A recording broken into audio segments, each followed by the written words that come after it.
Le Parlement européen va devoir désormais se prononcer sur l'accord conclu à Bruxelles après 4 jours d'intenses tractations entre les chefs d'État et de gouvernement des 27. À l'arrivée, un plan de relance de l'économie de 750 milliards d'euros composé pour partie de subventions et de prêts et un budget pluriannuel qui prévoit une dotation de plus de 1000 milliards d'euros. Cet accord qualifié d'historique a pourtant mis en évidence de profondes divergences. Oui, nous avons montré nos divisions, souligne le commissaire européen à l'économie.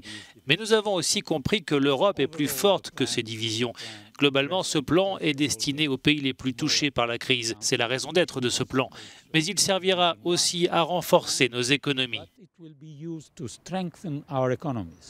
L'accord fait également des perdants. Les budgets de plusieurs programmes européens sont ainsi rabotés pour la santé, la recherche et l'innovation ou pour aider des pays à faire face à la transition climatique. Le président du Parlement européen, David Sassoli, pourrait demander que des moyens supplémentaires soient alloués à ces projets. L'autre enseignement de cet accord, c'est cette dette partagée pour la première fois par l'ensemble des 27 États membres pour financer le plan de relance de 750 milliards d'euros. Il y a encore quelques semaines, cet accord était inimaginable, explique cet analyste. Nous avons maintenant un plan qui voit les pays de l'Union européenne emprunter conjointement sur les marchés financiers une somme très élevée et utiliser cet argent pour des transferts transfrontaliers.